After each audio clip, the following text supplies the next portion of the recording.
Hi, I'm Amy, aka Warpfiend, and in this instalment of our Coaster Terrain series, I'll be creating some glowing Warpstone, perfect as an objective for your Skaven.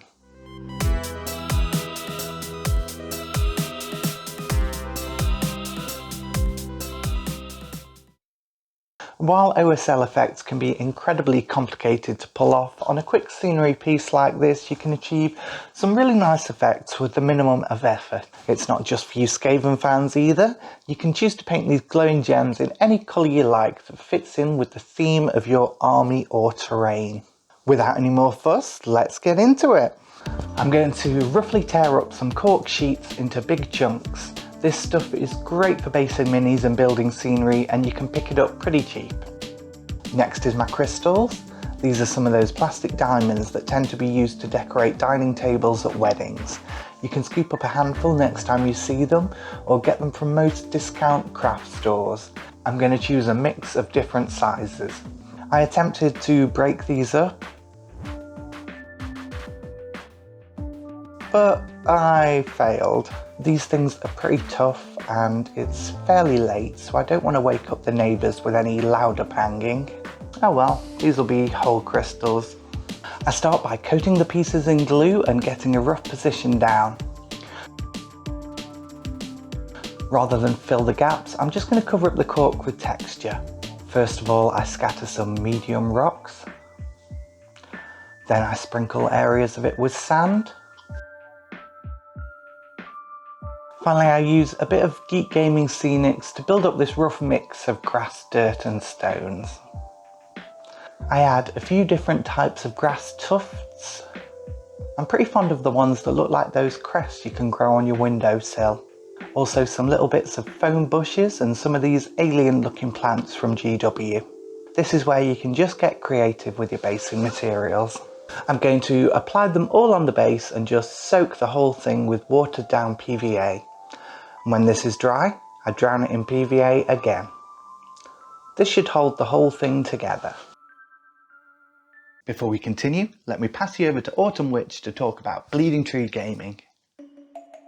Howdy folks, this is Autumn Witch, just popping in to say thank you for coming to Bleeding Tree Gaming. We are a group of hobbyists based in Nottingham, and we produce miniature painting and terrain tutorials, hobby news and gossip, along with hacks and tips from our combined decades in the hobby. If you like our content, please consider liking and sharing this video, and hitting the subscribe button. It would really help appease the almighty algorithm. Now, back to the video.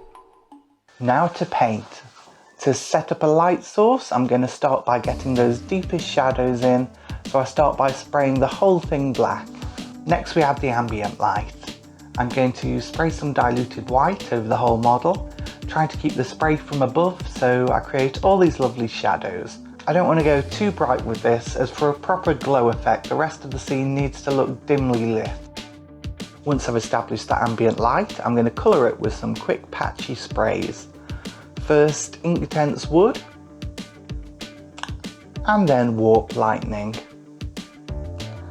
Then I take some Payne's Grey ink and spray it from the opposite angle as the light to reinforce the shadows.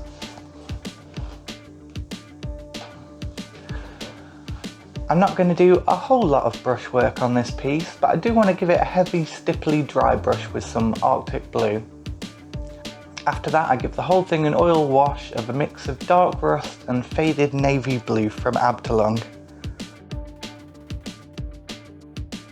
Once that has dried, it's time to do the glow effect. I again spray some white in, only this time focused on and around the Warpstone. I'm building it up to be as light as possible while catching some of the surrounding area with a lovely directional highlight.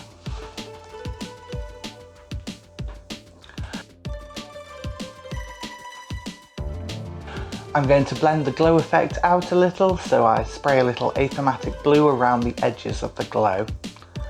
Then I take Tesseract Green and coat the whole glow area, and you can instantly see that lighting start to look good. Finally, it's time to paint in the actual Warpstone. For these, I follow some basic rules for painting faceted gems. First, that each individual facet is darker at the top and lighter at the bottom, as light hits the top, passes through and is refracted through the gem. Second, that facets that face up will be showing more light than those facing down and get darker the further away from facing up that they are. If I was fully working out the light from a glowing crystal for a competition piece, I may want to show a bit more detail underneath, but for a quick tabletop piece like this, it's fine to just leave these in a dark blue-green. Third rule is that one facet on each gem will be catching the light perfectly to reflect it towards your line of sight.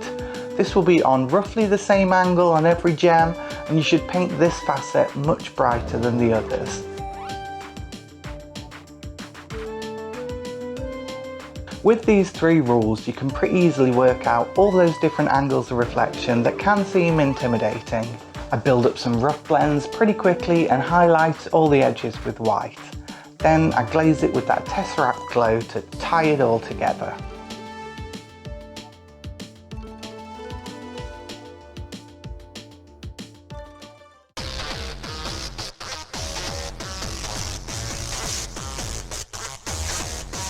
There we go, some beautiful glowing warpstone that's simple to make and is sure to have all the clan rats lining up at your door. If you're conscious of pest control, you can switch out the green for blue or red for sapphires or emeralds. I'd love to hear about what other ideas you can come up with in the comments. Bye bye!